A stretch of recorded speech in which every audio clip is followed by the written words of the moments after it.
آج کا ہمارا جو ٹاپک ہے وہ ہے زندگی اور موت کی حقیقت اور وقت کی اہمیت. یعنی ہماری زندگی کیا ہے اور اس میں ہمارے وقت کی کیا اہمیت ہے. تو زندگی بیسیکلی جب ہم کوئی انسان زندہ ہے تو اس کے اندر دو چیزیں ایسی ہوتی ہیں جس کی وجہ سے ہم زندہ ہوتے ہیں. ایک ہمارا جسم اور ایک ہماری روح. اور ہمارا جسم جو ہے یہ مٹی سے بنا ہے اور اس کی جتنی طاقت، اس کی توانائی ہے وہ بھی مٹی سے بنی ہوئی چیزیں، یعنی یہ جو اناج ہے مٹی میں اگتا ہے، پھل سبزیاں، یہ سارا کچھ جو ہم کھاتے ہیں جس سے ہمیں طاقت ملتی ہے جسمانی طور پر، یہ سارا کچھ بھی مٹی میں اگتا ہے.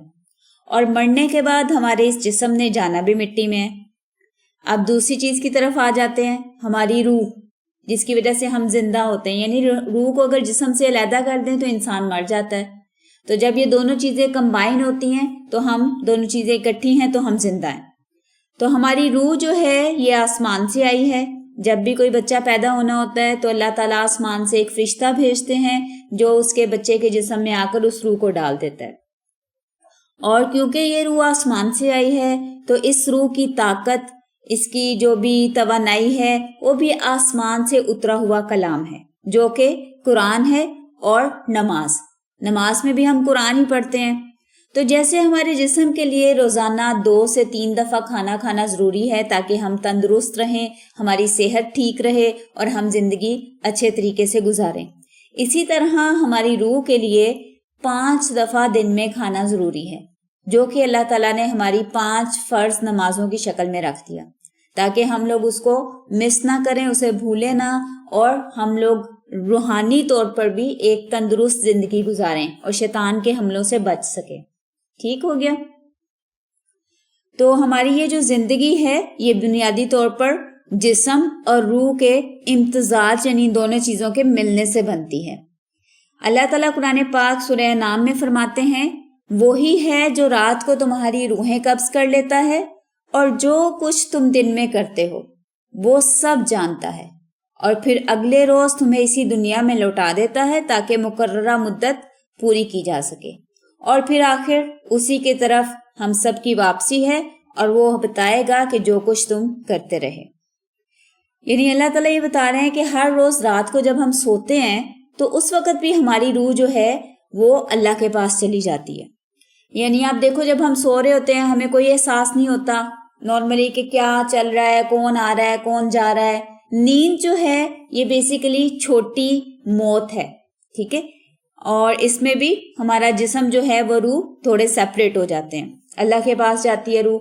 اور پھر جس انسان کے لیے یہ فکس ہوتا ہے کہ اس کی آج زندگی ختم ہو جانی ہے تو کئی دفعہ اللہ تعالیٰ اس روح کو ادھر ہی روک لیتے ہیں. اور آپ نے اکثر سنا ہوگا کہ فلاں بندہ سویا اور سوتے سوتے اس کی وفات ہو گئی. اور پھر جن لوگوں کا ابھی زندگی باقی ہوتی ہے صبح ہمیں وہ روح جو ہے دوبارہ اللہ تعالیٰ عطا کرتے ہیں. یعنی روزانہ ہمیں ایک نئی زندگی ملتی ہے، ٹھیک ہے. اور یہ زندگی گزارنے کے لیے اسباب، اس کو گزارنے کے لیے جو نعمتیں ہیں وہ بھی اللہ تعالیٰ نے عطا کی ہیں، ہر قسم کی نعمتیں، جیسے ہوا جس میں ہم سانس لیتے ہیں، پانی، روشنی، سورج، درخت، پودے، اور پھر ہمارے اپنے جسم میں بے شمار نعمتیں ہیں، ہمارے ہاتھ، پاؤں، آنکھیں، منہ، اس میں سے ایک ایک نعمت کے 1000 فائدے ہیں. یعنی اگر آپ صرف ایک نعمت کے بارے میں سوچو نا تو اس کا بھی ہم شکر ادا نہیں کر سکتے. یعنی ایک نعمت فور ایگزامپل آپ دیکھو، مثال کے طور پر ہماری آنکھیں ہیں، تو آنکھوں سے ہم لوگ کتنے کام لیتے ہیں. آنکھوں سے ہم لوگ اپنا راستہ دیکھتے ہیں جہاں پہ چلنا ہے، کہیں ٹکر نہ ہو جائے.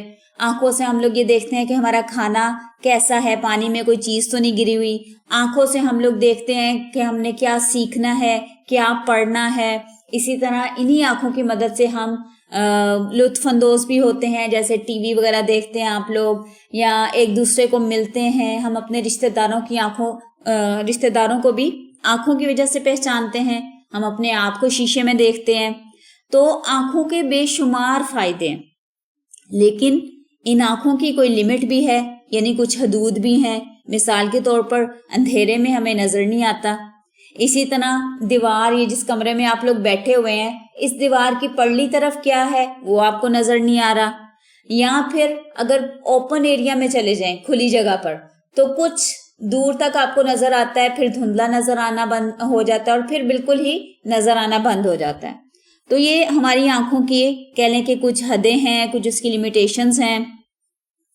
اور یہی وجہ ہے کہ ہمیں ہمارے آس پاس ہوا میں جو جراثیم ہوتے ہیں وہ بھی نظر نہیں آتے، وہ بھی آنکھوں کی لمٹ سے باہر کی بات ہے. پھر ہمارے اپنے جو دونوں فرشتے اللہ تعالیٰ نے ہمارے ساتھ اپوائنٹ کیے ہوئے ہیں، جو ہمارے ساتھ مقرر ہیں وہ ہمارے اعمال لکھنے کے لیے، وہ ہمیں نظر نہیں آتے. اور سب سے بڑی بات، ہم اپنے اللہ کو نہیں دیکھ پاتے. یہ بھی ہماری آنکھوں کی ایک کیپیسٹی نہیں ہے، ایک حد ہے ہماری آنکھوں کی. ٹھیک ہے، تو یہ آنکھیں جو ہیں اللہ تعالیٰ کے علاوہ ہم لوگ فزیکل بہت ساری چیزیں دیکھتے ہیں، اور اسی طرح ہمیں کچھ خوشبو جیسے کئی دفعہ کسی چیز کی آتی ہے لیکن خوشبو نظر نہیں آ سکتی. تو یہ بہت ساری چیزیں ہیں. پھر آ گیا کہ اللہ کی موجودگی کا احساس، یعنی ہم اللہ کو دیکھ تو نہیں سکتے لیکن ہمیں پتہ ہے کہ اللہ تعالیٰ ہمیں دیکھ رہے ہیں، اور اللہ تعالیٰ ہر وقت ہر جگہ ہمارے ساتھ ہیں. وَهُوَ مَعَكُمْ أَيْنَمَا كُنْتُمْ، کہ تم جہاں کہیں بھی ہوتے ہو اللہ تمہارے ساتھ ہوتا ہے. لیکن یہ احساس ہمارے دلوں سے کچھ مٹ جاتا ہے، کچھ کم ہو جاتا ہے. اب اگر یہ احساس ہمارے اندر ہونا تو بہت سارے غلط کام اس معاشرے میں رک جائیں. یعنی بہت ساری برائیاں صرف اس وجہ سے ہیں کہ ہمارے اندر اللہ کی موجودگی کا احساس ختم ہو گیا. مثال کے طور پر یہ احساس اتنا ضروری ہے کہ جیسے آپ اس کو عام زندگی سے سمجھیں کہ گھر میں دو بچے لڑائی کر رہے ہیں، ٹھیک ہے، اور اوپر سے ابو آ جاتے ہیں.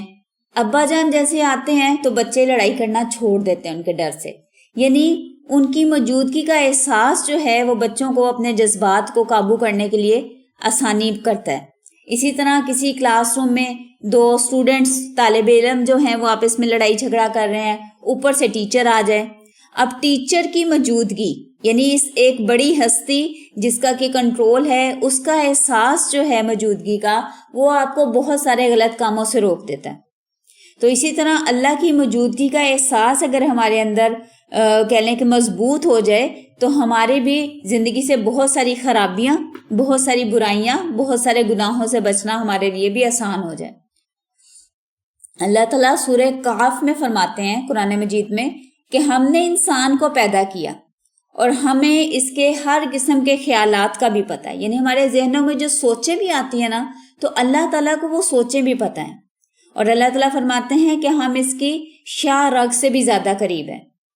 اور جو کام بھی یہ کرتا ہے ہر وقت دو فرشتے لکھنے والے تیار بیٹھے رہتے ہیں.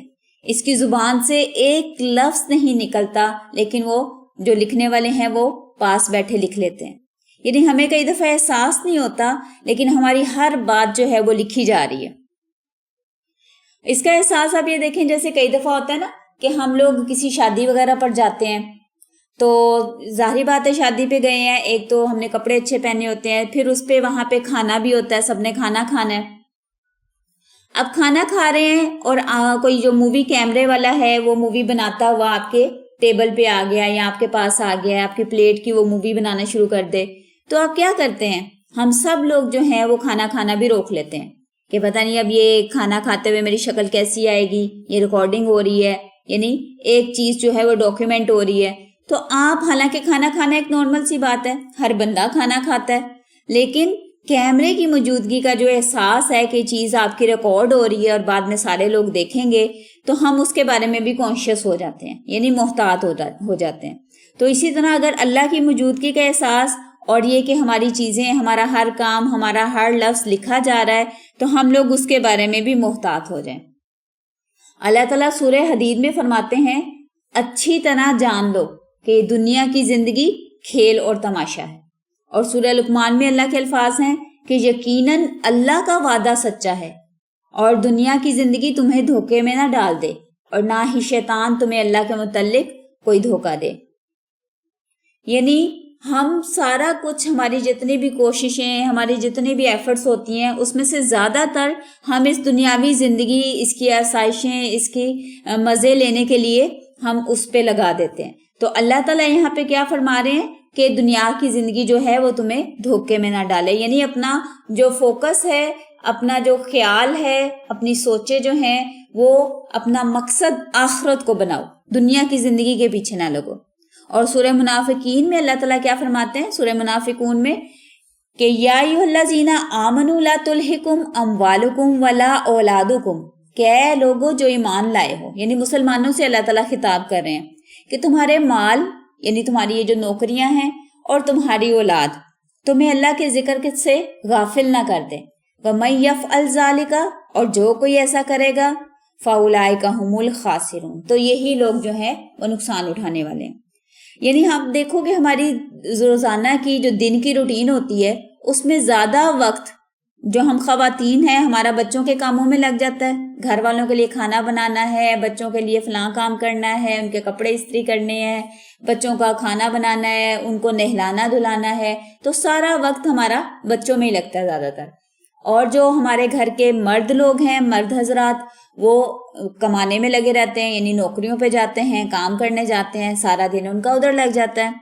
لیکن یہ سارے کام، یہ ساری ذمہ داریاں بھی اللہ کی طرف سے ہیں، ان کو بھی ادا کرنا ہے۔ لیکن اس کے دوران جب اللہ تعالیٰ کی نماز کا وقت ہو جائے تو اس وقت ان کاموں سے آپ نے اپنا وقت نکال کے اللہ کے کام بھی جو ہیں، اللہ کے حق جو ہیں وہ بھی ادا کرنے، اور جو کوئی یہ کام نہیں کرتا تو وہ پھر نقصان اٹھانے والوں میں ہوگا۔ اور دوسری ایک انسان کی نیچر ہے کہ انسان زیادہ سے زیادہ چیزیں حاصل کرنے کی کوشش کرتا ہے۔ یعنی ایک چھوٹے سے چھوٹے بچے کو بھی لیں، اگر آپ اس کو ٹافیز دے رہے ہیں، کوئی چیز دے رہے ہیں، تو اس کی کوشش ہوگی کہ مجھے زیادہ سے زیادہ مل جائے۔ آپ سارے بچوں کو کوئی چیز بانٹ رہے ہیں تو ہر بچے کی کوشش ہوگی کہ مجھے زیادہ مل جائے۔ اسی طرح ہم خواتین ہیں تو ہم زیادہ سے زیادہ زیور بنانے کی کوشش کرتے ہیں، زیادہ سے زیادہ کپڑے بنانے کی کوشش کرتے ہیں، اور جو مرد حضرات ہیں وہ زیادہ سے زیادہ کمانے کی کوشش کرتے ہیں۔ تو ہر انسان کے اندر زیادہ سے زیادہ حاصل کرنے کی ایک وہ جو خواہش ہے وہ موجود ہے۔ تو اسی خواہش کی بیس پر انسان جو ہے وہ اللہ تعالیٰ سے کئی دفعہ غافل ہو جاتا ہے، یعنی یہ چیز اس کو غفلت میں ڈال دیتی ہے۔ اور یہ اللہ تعالیٰ سورہ تکاثر میں فرماتے ہیں الہاکم التکاثر، کہ زیادہ سے زیادہ پانے کی چاہت نے تمہیں غفلت میں ڈال دیا۔ حتیٰ زرتم المقابر، یہاں تک کہ تم نے قبریں دیکھ لی۔ یعنی انسان مر جاتا ہے اور وہ اسی دنیا کو حاصل کرنے میں، زیادہ سے زیادہ حاصل کرنے میں لگا رہتا ہے۔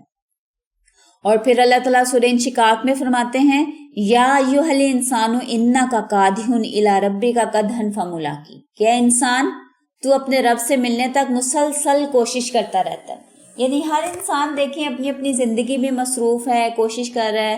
یعنی ایک چھوٹا سا بچہ جو ہے وہ بھی اس کو زندہ رہنے کے لیے، یعنی وہ کھانا کھانا سیکھتا ہے، اس کے لیے کھانا کھانا ایک بہت بڑا کام ہوتا ہے، اور پھر اس نے چلنا سیکھنا ہے، پھر اس کا چلنا اس کے لیے مشکل کام ہے، کبھی گرتا ہے کبھی اٹھتا ہے۔ اور اسی طرح جو ہم بڑے لوگ ہیں ہمارے لیے بھی ہر قسم کے کام مشکل حالات ہوتے ہیں، جیسے ایک خاتون ہے اس کے لیے شادی کا مرحلہ ہے، پھر اس کے بعد بچے پیدا ہونے، پھر اس کے بعد بچوں کو پالنا۔ تو ہر انسان کے لیے یہ زندگی جو ہے وہ ایک مشکل کام ہے۔ اور اللہ تعالیٰ ایک اور جگہ پر فرماتے ہیں لَقَدْ خَلَقْنَا الْإِنسَانَ فِي كَبَدٍ، کہ بے شک ہم نے انسان کو مشکل میں رہنے والا ہی پیدا کیا ہے۔ یعنی یہ مشکلات جو ہیں یہ ہماری زندگی کا حصہ ہیں، اور اللہ تعالیٰ انہی کے ذریعے ہمیں آزماتے ہیں، کسی کو دے کر آزماتے ہیں اور کسی سے لے کر آزماتے ہیں۔ کہ اگر انسان سے اللہ تعالیٰ کوئی نعمت جو ہے وہ چھین لیتے ہیں، واپس لے لیتے ہیں، تو وہ انسان اس وقت کیا کرتا ہے؟ وہ شکوے شکایات پر آ جاتا ہے یا وہ صبر کرتا ہے؟ اور اسی طرح جب اللہ تعالیٰ کسی کو کوئی نعمت عطا کرتے ہیں تو اس وقت اس کا کیا رویہ ہوتا ہے؟ کہ وہ فخر اور مغرور ہو جاتا ہے یا وہ اللہ کا شکر ادا کرتا ہے اور عاجزی کرتا ہے؟ اور اللہ تعالیٰ قرآن پاک میں فرماتے ہیں کلا بل لا تحبون العاجلہ، کہ بے شک تم لوگ اس جلدی ملنے والی دنیا سے بہت محبت کرتے ہو۔ کلا بل تحبون العاجلہ وتذرون الآخرہ، اور آخرت کو چھوڑ دیتے ہو، یعنی آخرت کو پس پوچھ ڈال دیتے ہو اور اس دنیا میں مگن ہو جاتے ہو، اس کو حاصل کرنے میں اپنا دن رات لگا دیتے ہو۔ اور ایک اور جگہ پر اللہ تعالیٰ فرماتے ہیں اقترب للناس حسابهم وهم فی غفلۃ معرضون، کہ بے شک لوگوں کے حساب کا وقت ان کے قریب آ گیا ہے اور وہ لوگ جو ہیں وہ غفلت میں پڑے ہوئے ہیں، یعنی انہیں کوئی احساس نہیں ہے، وہ اس بارے میں سوچتے ہی نہیں ہیں۔ اور اللہ تعالیٰ قرآن پاک میں یہ بھی بتاتے ہیں کہ انہیں ان کا نصیب کا لکھا ہوا ملتا رہے گا یہاں تک کہ ہمارے فرشتے ان کی جانیں نکالنے کے لیے آ جائیں۔ یعنی انسان کی جو موت ہے اس وقت تک اس کا رزق اس کو ملتا رہے گا۔ اور پھر اچانک جب اس کی موت ہوگی تو یہ سارا کچھ اس سے کٹ جائے گا.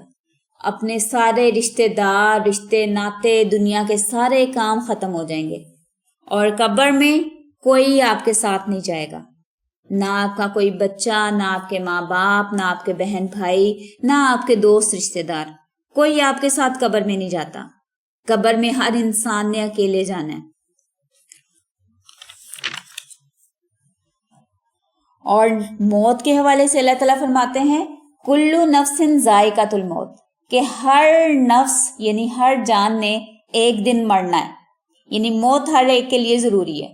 اور یہ جو موت ہے نا، اس کے بارے میں ہر دنیا کا انسان جانتا ہے، چاہے وہ مسلمان ہے، چاہے وہ سکھ ہے، عیسائی ہے، وہ ہر بندہ یہ جانتا ہے کہ ایک دن اس نے مرنا ہے، کیونکہ اس کے بڑے، اس کے ماں باپ بھی مر چکے ہیں، اس کے پچھلے جو خاندان والے ہیں ان کی بھی ڈیتھ ہوتی ہے. تو یہ ایک ایسی حقیقت ہے جو ہر بندہ جانتا ہے، چاہے وہ اللہ پر ایمان رکھتا ہے یا نہیں رکھتا. لیکن اس کو یہ پتا ہے موت پر ہر بندے کا ایمان ہے، یعنی مرنے کا ہر ایک کو پتا ہے. اور یہ موت جو ہے نا، یہ کوئی آسان چیز نہیں ہے. رسول صلی اللہ علیہ وآلہ وسلم کی جب موت کا وقت تھا تو وہ کہہ رہے تھے اِنَّ لِلْمَوْتِ سَكَرَاتٍ، کہ موت جو ہے یہ ایک بڑی تکلیف دہ چیز ہے.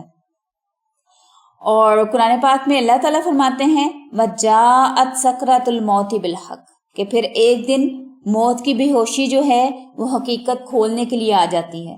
ذَلِكَ مَا كُنْتَ مِنْهُ تَحِيدُ، اور یہی وہ حقیقت ہے، یہی وہ سچائی ہے جس سے تو بھاگا کرتا تھا، یعنی جس سے انسان ایوائڈ کرتا ہے، اس کا سامنا نہیں کرتا.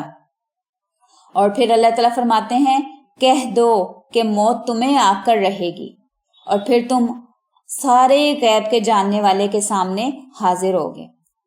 اور نبی صلی اللہ علیہ وآلہ وسلم کی ایک حدیث ہے کہ لذتوں کو ختم کرنے والی موت کو کثرت سے یاد کرو.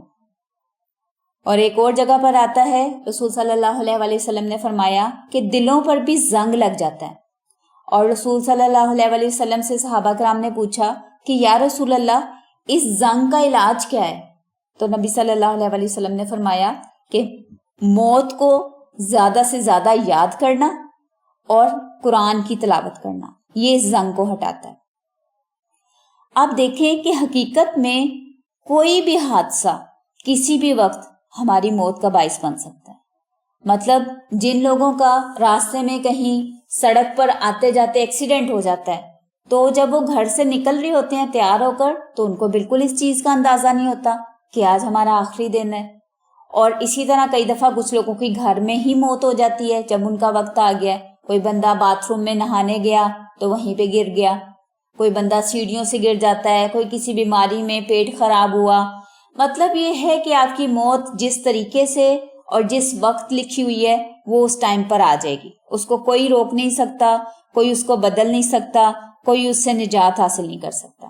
اور جب کسی کی موت کا وقت آتا ہے نا تو اس وقت انسان پریشان ہوتا ہے. قرآن پاک میں اس کا ذکر ہے کہ جب کسی کی موت کا وقت آ جاتا ہے تو وہ کہتا ہے کہ اے میرے رب مجھے تھوڑی سی مہلت دے دے کہ میں صدقہ کر لوں، میں کوئی نیکی کر لوں. لیکن اس وقت اس کو مہلت نہیں ملتے، یعنی جو وقت فکس ہے اس سے آگے پیچھے نہیں ہو سکتا. پھر سورہ واقعہ میں اللہ تعالیٰ فرماتے ہیں فَلَوْلَا إِذَا بَلَغَتِ الْحُلْقُمْ وَأَنْتُمْ حِينَئِذٍ تَنظُرُونَ وَنَحْنُ أَقْرَبُ إِلَيْهِ مِنْكُمْ وَلَكِنْ لَا تُبْصِرُونَ، کہ جب یہ روح جو ہے وہ انسان کی گردن یعنی ہنسلی تک پہنچ جاتی ہے اور اس وقت ارد گرد کے جو رشتہ دار ہیں وہ دیکھ رہے ہوتے ہیں، لیکن اس وقت اللہ تعالیٰ اس جان سے اس کے رشتہ داروں سے بھی زیادہ قریب ہوتے ہیں. تو اللہ تعالیٰ ہمیں ایمان کی حالت میں اس دنیا سے اٹھائے. قرآن پاک میں اللہ تعالیٰ فرماتے ہیں اے لوگو اپنے رب سے ڈرو اور اس دن کا خوف کرو جب نہ باپ بیٹے کے کچھ کام آئے گا، نہ بیٹا اپنے باپ کے کچھ کام آ سکے گا. یعنی اس دنیا میں تو یہ ہوتا ہے نا کہ کبھی کوئی مسئلہ آتا ہے، کوئی پرابلم آتی ہے، پریشانی آتی ہے تو فوراً آپ کے رشتہ دار، آپ کے مثال کے طور پر اگر باپ کو کوئی مسئلہ ہوا ہے، کوئی بیماری آ گئی ہے، کوئی پرابلم آ گئی ہے تو فوراً اس کے بیٹے، اس کے بچے فوراً آ جاتے ہیں. اور اسی طرح اگر بچے کو کوئی مسئلہ ہوا ہے تو ماں باپ فوراً آ جاتے ہیں ہیلپ کرنے کے لیے. لیکن ایک وقت ایسا آئے گا کہ جو کسی کا بیٹا، کسی کا باپ اس کے کچھ کام نہیں آ سکے گا. اور رسول صلی اللہ علیہ وآلہ وسلم کی حدیث ہے کہ قبر آخرت کی منزلوں میں سے پہلی منزل ہے، کہ اگر یہ منزل صحیح طریقے سے گزر گئی تو آگے کی منزلیں بھی آسان ہوں گی. اللہ تعالیٰ ہمارے لیے قبر کی منزل آسان فرمائے. اور پھر رسول صلی اللہ علیہ وسلم نے ایک اور جگہ پر فرمایا کہ قبر یا تو جنت کے باغوں میں سے ایک باغ ہوگا اور یا پھر جہنم کے گڑھوں میں سے ایک گڑھا ہوگا. اللہ تعالیٰ ہماری قبر میں آسانیاں کرے, ہمیں قبر کے عذاب سے بچائے. اسی طرح ایک عالم سے کسی نے پوچھا, ابو حازم تھے, کہ لوگ مرنے سے کیوں ڈرتے ہیں؟ تو انہوں نے جواب دیا کہ اصل میں ہم لوگوں نے زندگی کو اتنا زیادہ سنوار لیا ہے اور اپنی موت کو اتنا زیادہ خراب کر لیا ہے کہ ہم لوگ موت کے ذکر سے بھی ڈرتے ہیں. اور رسول صلی اللہ علیہ وآلہ وسلم نے فرمایا کہ قبر کے عذاب سے پناہ مانگو. ایک دفعہ ایک انصار کا جنازہ تھا, اس کے پاس قبر کے پاس رسول صلی اللہ علیہ وسلم کھڑے ہوئے اور ایک چھڑی پکڑ کر زمین پر کچھ لائنیں وغیرہ لگانے لگے, پریشانی میں جیسے انسان ہوتا ہے. تو صحابہ کرام سے پھر انہوں نے اس وقت کہا کہ اس کے عذاب سے پناہ مانگو, قبر کی طرف اشارہ کر کے. اور یہ جو ہماری موت ہے نا, یہ زندگی کا اختتام نہیں ہے, بلکہ یہ ہماری اصلی زندگی کی شروعات ہے. اللہ تعالیٰ ہماری اس منزل کو ہمارے لیے آسان کرے. قرآن پاک میں اللہ تعالیٰ فرماتے ہیں, تم جہاں کہیں بھی ہوگے موت تمہیں آ پکڑے گی, چاہے تم اونچے اونچے مضبوط قلعوں میں ہو. یعنی کوئی انسان چاہے کتنا بڑا بادشاہ ہے, کتنا بڑا منسٹر ہے, لیکن جب اس کی موت آتی ہے نا تو موت سے نہیں بچ سکتا. اور موت کے وقت کے حوالے سے رسول صلی اللہ علیہ وآلہ وسلم کی حدیث میں بتاتے ہیں کہ جب کسی نیک بندے کی موت کا وقت آتا ہے نا تو اس کے پاس بہت سارے فرشتے نیک, خوبصورت اور صاف ستھرے, یعنی سفید رنگ کے انہوں نے لباس پہنے ہوتے ہیں, روشن چہرے والے فرشتے ہوتے ہیں, خوشبودار ان کے پاس کفن ہوتا ہے, اور وہ اس بندے کے ارد گرد اکٹھے ہو جاتے ہیں. اور پھر موت کا فرشتہ آتا ہے اور وہ بڑے احترام کے ساتھ اس بندے سے کہتا ہے, یا ایتھا النفس الطیبہ اخرجی الی ربک, کہ اے پاک جان تو اپنے رب کی طرف چل. اور پھر اس کے بعد جب اس کا جنازہ لے کر چلتے ہیں تو وہ کہتا ہے قدمونی قدمونی, یعنی اس کو اپنے رب سے ملنے کا اتنا زیادہ شوق ہوتا ہے اس روح کو کہ وہ چاہتا ہے کہ جلدی جلدی مجھے لے کر جائیں اور مجھے قبر میں دفن کریں کہ میں اپنے رب سے ملوں. اور پھر اس کے بعد اس کو قبر میں ڈالا جاتا ہے, اس کے جسم کو, اور جو مردہ ہے یعنی وہ جو میت ہے وہ اپنے رشتہ داروں کے واپس جانے کے پیروں کی آواز بھی سنتا ہے. اور یہ جو دوسری طرف اس کی روح کو لے کر وہ جو فرشتے, موت کے فرشتہ جب اس کی روح لیتے ہیں نا تو ساتھ ہی جو دوسرے روشن چہروں والے فرشتے ہوتے ہیں جو اس کے لیے جنت کا کفن لے کر آئے ہوتے ہیں, خوشبودار کفن ہوتا ہے, وہ فوراً موت کے فرشتے سے اس کی روح کو لیتے ہیں اور جنت کے کفن میں لپیٹتے ہیں اور پھر اس کی روح کو لے کر اوپر کو اٹھتے ہیں. اور جب وہ پہلے آسمان پر جا کر دستک دیتے ہیں اور دروازہ کھولنے کے لیے تو اندر سے فرشتے پوچھتے ہیں کہ یہ کون ہے اتنی خوشبودار روح, یہ کون بندہ ہے جس کی روح لے کر تم لوگ آئے ہو؟ تو فرشتے باہر والے جو ہیں وہ بتاتے ہیں کہ فلاں ابن فلاں ہے, اس کی روح ہے, یہ بڑا نیک بندہ ہے. اور پھر یہ پہلے آسمان کا دروازہ کھلتا ہے اور یہ لوگ اندر چلے جاتے ہیں. پھر اس کے بعد دوسرے آسمان پہ اسی طرح ہوتا ہے, تیسرے, ساتوں آسمان تک اس کی روح کو لے جایا جاتا ہے. اور پھر اللہ تعالیٰ کہتے ہیں کہ میرا یہ سچا بندہ تھا, اس نے میری صحیح طریقے سے فرمانبرداری کی, میری عبادت کی, اور اس کے لیے اس کا نام جو ہے وہ علین میں لکھ دو, یعنی جنت والوں میں لکھ دو. اور پھر واپس اس بندے کی روح جو ہے وہ قبر میں بھیج دی جاتی ہے. اور پھر اللہ تعالیٰ حکم دیتے ہیں کہ جنت کی ایک کھڑکی اس کی قبر میں کھول دو اور اس کی قبر کو وسیع کر دو اور اس میں نور, روشنی ڈال دو. اس کے برعکس اگر وہ بندہ جو اللہ تعالیٰ کی نافرمانی کرتا ہے, اللہ تعالیٰ کے دین پر عمل نہیں کرتا, اللہ کو نہیں مانتا, تو جب اس کی موت کا وقت آتا ہے تو اس کے ارد گرد ڈرونے چہروں والے اور بدبودار فرشتے اکٹھے ہو جاتے ہیں. اور پھر موت کا فرشتہ آتا ہے اور وہ اس کی روح کو زبردستی کھینچ کر نکالتا ہے. اس کی ایک مثال رسول صلی اللہ علیہ وآلہ وسلم نے یوں بیان کی کہ جیسے اونی کپڑا ہوتا ہے, یعنی آپ سویٹر وغیرہ سمجھیں یا شال وغیرہ سمجھیں, اس کو جب آپ کسی کانٹے دار جھاڑی پر ڈال کر کھینچیں تو جس طرح وہ پھٹتا ہے, جس طرح وہ تکلیف میں ہوتا ہے, اسی طرح یہ کافر بندے کی روح کو نکالا جاتا ہے اس کے جسم میں سے. اللہ تعالیٰ ہمیں معاف کرے اور ہمارے گناہوں کو بخش دے, ہماری کوتاہیوں سے اللہ تعالیٰ درگزر فرمائے اور ہماری موت ہمارے لیے آسان کر دے اور ایمان کی حالت میں اس دنیا سے اٹھائے. تو آپ اس کو یوں بھی سمجھ سکتے ہیں جیسے گھر میں ہوتا ہے نا, کئی دفعہ کوئی بندہ, کوئی بچہ کوئی غلط کام کرتا ہے تو غلط کام کرنے کے بعد وہ کیا کرتا ہے, وہ چھپ جاتا ہے, وہ بیڈ کے نیچے کہیں چھپ جائے گا, وہ میز کے نیچے چھپ جائے گا کہ کہیں اب بڑوں کو پتا چلے گا تو مجھے مار پڑے گی, مجھے ڈانٹ پڑے گی. تو اسی طرح یہ جو روح ہوتی ہے نا, جب اس کا فرشتہ موت کا اس کی روح کو نکالنے آتا ہے تو اب اس روح کو پتا ہے کہ اس نے اپنے رب کی کتنی نافرمانی کی ہے, کتنے گناہ کیے ہیں, کتنے غلط کام کیے ہیں. تو یہ روح جو ہے کافر بندے کی یا نافرمان بندے کی, تو یہ اس کے جسم میں چھپنے کی کوشش کرتی ہے, باہر نہیں آتی. تو پھر موت کا فرشتہ اس کو زبردستی کھینچ کر نکالتا ہے. اور پھر ساتھ ہی جو ڈرونے شکلوں والے فرشتے آئے ہوتے ہیں وہ فوراً اس کی روح کو لے لیتے ہیں اور دوزخ جہنم کے کفن میں, بدبودار اور کانٹوں والا اور آگ سے بنا ہوا کفن ہوتا ہے, اس میں ڈالتے ہیں. اور پھر یہ لوگ اس کو لے کر آسمان کی طرف اٹھتے ہیں.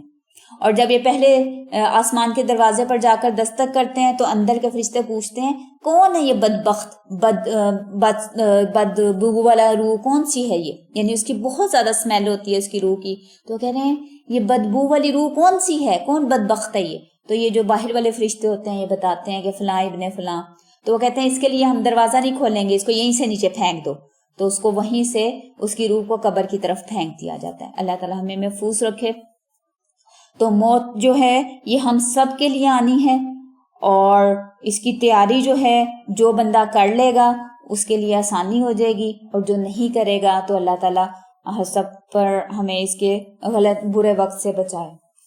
اس کے بعد ہمارے وقت کی اہمیت, یعنی ہماری یہ جو زندگی ہے, اللہ تعالیٰ نے انسان کو جتنی نعمتیں عطا کی ہیں نا, اس میں سے وقت سب سے بڑی نعمت ہے. ایک بزرگ ہیں حسن بصری رحمۃ اللہ علیہ, ان کا قول ہے کہ ابن آدم تم دنوں سے بنے ہوئے, جیسے ہی ایک دن گزرتا ہے تمہارے جسم کا ایک حصہ ختم ہو جاتا ہے. یعنی آپ دیکھو خود ہمارے اندر جب ہم چھوٹے یا بچے ہوتے ہیں, جوان ہوتے ہیں, تو ہمارے اندر کتنی طاقت ہوتی ہے, کتنی انرجی ہوتی ہے. وقت گزرنے کے ساتھ ساتھ آہستہ آہستہ وہ کم ہوتی جاتی ہے. اسی طرح آپ دیکھو کہ جو بوڑھے لوگ ہوتے ہیں ان کی جو بینائی ہے, نظر دیکھنے والی, وہ کم ہو جاتی ہے, ان کے سننے کی صلاحیت کم ہوتی جاتی ہے. تو انسان جو ہے وقت کے ساتھ ساتھ اس کے اندر چیزیں ختم ہونا شروع ہو جاتی ہیں. اور اس کے علاوہ اس کی ایک حقیقت یہ بھی ہے کہ انسان جو ہے اس کی صحت, اس کی جوانی, وہ اس چیز کی ضمانت نہیں ہے کہ وہ ہمیشہ زندہ رہے گا. یعنی کئی دفعہ آپ نے دیکھا ہوگا کوئی بڑا جوان ہوتا ہے, بڑا تندرست ہوتا ہے, لیکن اچانک کسی حادثے میں اس کی موت ہو جاتی ہے. تو یہ ہماری جو صحت ہے, ہماری جو طاقت ہے, وہ اس چیز کی ضمانت نہیں ہے کہ ہم زندہ رہیں گے. اصل چیز کیا ہے ہماری, ہمارا وقت. یعنی جتنا وقت ہمارا ہے, چاہے ہم اس میں جوان ہیں یا بوڑھے ہیں, وہ وقت ہماری اصل جو سرمایہ ہے. ٹھیک ہے, اس وقت کی بیس پر ہی ہماری زندگی ہے کہ اگر ہمارا وقت ختم تو ہماری زندگی ختم. ادروائز آپ نے دیکھا ہوگا کہ کچھ لوگ بہت بیمار ہوتے ہیں, کتنے سالوں سے وہ چارپائی پر ہوتے ہیں, بہت بوڑھے ہوتے ہیں, لیکن کیونکہ ان کا وقت ابھی نہیں پورا ہوا تو وہ زندہ ہے. تو یہ وقت جو ہے یہ اصل چیز ہے. اسی طرح آپ دیکھیں کہ جو کام بھی کرتے ہیں اس میں ہمارا وقت لگتا ہے. ہم کھانا بناتے ہیں, کپڑے دھوتے ہیں, وقت لگتا ہے. اسی طرح جو لوگ نوکریاں کرتے ہیں تو وہ اپنا وقت جا کر کسی دوسرے کو دیتے ہیں, اور اس وقت کی عوض ان کو پیسے ملتے ہیں, اجرت ملتی ہے. تو اصل چیز جو ہے, اصل ہمارا سرمایہ جو ہے, اصل ویلیو والی جو چیز ہے وہ ہمارا وقت ہے. تو اس وقت کو جو ہے نا وہ بہت سوچ سمجھ کر استعمال کرنا چاہیے. جب کوئی بچہ پیدا ہوتا ہے نا تو اللہ تعالیٰ اس کے پیدا ہونے کے ساتھ ہی اس کی موت کا وقت بھی لکھ دیتے ہیں. یعنی ہر گزرتا لمحہ, ہر منٹ جو ہے وہ ہماری موت کے پاس لے کر جا رہا ہے. یعنی اس کی مثال آپ اس طرح سمجھ سکتے ہیں کہ جیسے گھر میں کسی کی شادی کی تاریخ فکس ہو جاتی ہے. مثال کے طور پر اگلے مہینے کی 15 تاریخ ہے, ٹھیک ہے. تو اب جو ہر دن جب گزرتا ہے تو ہم اس 15 تاریخ کے پاس جاتے ہیں, یعنی وہ دن کم رہتے جاتے ہیں. اسی طرح ہماری موت کا ٹائم بھی فکس ہے. تو جیسے ہی کوئی دن گزرتا ہے تو ہم اپنی موت سے ایک دن اور قریب ہو جاتے ہیں. اور اس وقت ہم جہاں بیٹھے ہوئے ہیں, یہ تاریخ, یہ دن, یہ لمحہ, یہ گھنٹہ, یہ کبھی دوبارہ واپس نہیں آئے گا. یہ گزر گیا تو گزر گیا. تو یہ وقت جو ہے یہ اتنی ناپائیدار چیز ہے اور اتنی اہم چیز ہے. اس کو ہم ایک اور مثال سے بھی سمجھ سکتے ہیں کہ جیسے کوئی انسان, کوئی بچہ پیدا ہوتا ہے تو اس کے ساتھ اس کی موت کا وقت چونکہ لکھ دیا گیا ہے. تو آپ اس کو یوں سمجھے کہ جیسے وہ بجلی سے چلنے والی سیڑھیاں ہوتی ہیں نا, یا آپ اس کو گھڑی کے ساتھ بھی سمجھ سکتے ہیں کہ ہمارا جو دل ہے نا وہ اصل میں ایک قسم کی گھڑی ہے جو چلتی ہے، اور جب ہمارا وقت ختم ہو جاتا ہے تو جیسے گھڑی کا سیل ختم ہو جاتا ہے اور وہ رک جاتی ہے، تو اسی طرح ہماری زندگی بھی رک جائے گی۔ اور اگر ہم اپنی وقت کا حساب لگائیں نا تو ہم اپنی آپ سوچو کہ ایک دن میں 24 گھنٹے ہوتے ہیں، اس میں ایک نارمل انسان جو ہے وہ تقریباً 8-9 گھنٹے سوتا ہے، تو 24 میں سے اگر آپ 8 گھنٹے نکال دیں تو اس کا تیسرا حصہ نکل جاتا ہے۔ تو اسی طرح اگر ہماری پوری زندگی کو آپ لو، اگر ایک بندہ 60 سال تک زندہ رہتا ہے تو اس کا تیسرا حصہ 20 سال ہے، تو 20 سال تک تو وہ سوتے ہی رہتا ہے۔ اس کے علاوہ بچپن کا وقت نکال دیں، کھانے پینے کا وقت نکال دیں، تو بہت کم ٹائم بچتا ہے آپ کے پاس۔ تو اس لیے اپنے وقت کو ضائع ہونے سے بچائیں، کیونکہ وقت کا ضائع کرنا ایک قسم کی خودکشی ہے۔ رسول صلی اللہ علیہ وآلہ وسلم کی ایک حدیث ہے کہ 2 نعمتیں ایسی ہیں جنہیں اکثر لوگ اہمیت نہیں دیتے، ایک ہے صحت اور ایک ہے فراغت، یعنی فارغ وقت۔ آپ فارغ وقت میں ٹی وی دیکھتے ہیں، آپ دوسروں کی باتیں کرتے ہیں، آپ فارغ بازار میں چلے جاتے ہیں، تو یہ ساری چیزیں جو ہیں یہ اصل میں آپ اپنے وقت کو ضائع کر رہے ہیں۔ تو اپنے وقت کو بہت سوچ سمجھ کے استعمال کرنا چاہیے، کیونکہ قیامت والے دن اس کے حوالے سے ایک حدیث میں رسول صلی اللہ علیہ وآلہ وسلم نے بتایا کہ کوئی انسان اپنی جگہ سے ہل نہیں سکے گا جب تک اس سے اس کی 5 چیزوں کے بارے میں پوچھ نہ لیا جائے، یعنی اس نے اپنا وقت، اپنی عمر کہاں لگائی، اس نے جو علم سیکھا اس پر عمل کتنا کیا، اس نے مال کہاں سے کیسے کمایا اور کہاں پہ خرچ کیا، اور پھر جسم کی طاقت جو اللہ تعالیٰ نے جسم کی نعمتیں دی تھی اس نے کہاں استعمال کی۔ تو یہ ساری چیزیں پوچھے بغیر اس کو وہ اپنی جگہ سے ہل نہیں سکے گا۔ اللہ تعالیٰ ہمارے لیے آگے کی منزلیں آسان کرے، اور آپ لوگ کوشش کریں کہ اپنی جو زندگی ہے، اپنے دن کی جو روٹین ہے، اس کو سارے جائزہ لیں کہ ہم کہاں کہاں فالتو کاموں میں اپنا وقت ضائع کرتے ہیں۔ آپ دیکھیں نا کہ یہ جو زندگی ہے نا، اس میں سے اصل ویلیو، اصل قدر و قیمت اس چیز کی ہوگی جو آپ نے اللہ کے لیے، اللہ کا دین سیکھنے میں، اللہ کے لیے اچھے کام، نیکی کے کام کرنے میں لگا دی۔ ادروائز اگر ایک بندہ 80 سال بھی زندہ رہا ہے اور اس نے اللہ کے احکامات نہیں مانے، نیکی کے کام نہیں کیے، اللہ کے لیے کوئی صدقہ نہیں کیا، تو اس کی 80 سالہ زندگی بھی فالتو ضائع ہو گئی۔ اور اس کے برعکس اگر کوئی بندہ 20 سال زندہ رہتا ہے لیکن وہ اللہ تعالیٰ کے احکامات مانتا ہے، نیک کاموں میں وقت لگاتا ہے، قرآن سیکھتا ہے، سمجھتا ہے، دوسروں کو اس کا پیغام پہنچاتا ہے، تو اس کے یہ 20 سالہ زندگی بھی جو ہے یہ بہت زیادہ قیمتی ہے۔ یعنی اس 80 سال کے مقابلے میں یہ 20 سالہ زندگی بہت زیادہ قیمتی ہے۔ اس کا اس کو فائدہ ہوگا، یعنی ہماری زندگی جو ہے وہ سالوں سے نہیں، وہ ہمارے اعمالوں سے کاؤنٹ ہوگی۔ تو اپنے اعمالوں کا جائزہ لیں، اپنی زندگی کو دیکھیں کہ آپ وقت کو کہاں صرف کرتے ہیں، اور اپنے وقت کو زیادہ سے زیادہ سیدھے، اچھے اور نیک کاموں میں لگائیں۔ فضول کی باتوں، فضول کی بحث میں، فضول کے ٹی وی کے پروگرام دیکھنے میں اپنا وقت ضائع نہ کریں، اپنے آپ کو بچائیں اور اپنی آخرت کو سنواریں۔ اللہ تعالیٰ ہم سب کو سیدھے راستے پر چلنے کی توفیق عطا فرمائے، اور اللہ تعالیٰ ہمیں اپنے ایمان کی حالت میں اس دنیا سے اٹھائے، یعنی خاتمہ بالخیر کرے، اور اللہ تعالیٰ ہم سب پر رحم فرمائے۔ آمین ثم آمین۔ تو یہ تھا ہمارا آج کا لیسن، اس کے ساتھ اس کو فنش کرتے ہیں۔ سبحانک اللہم و بحمدک، نشہد ان لا الہ الا انت ونستغفرک ونتوب الیک۔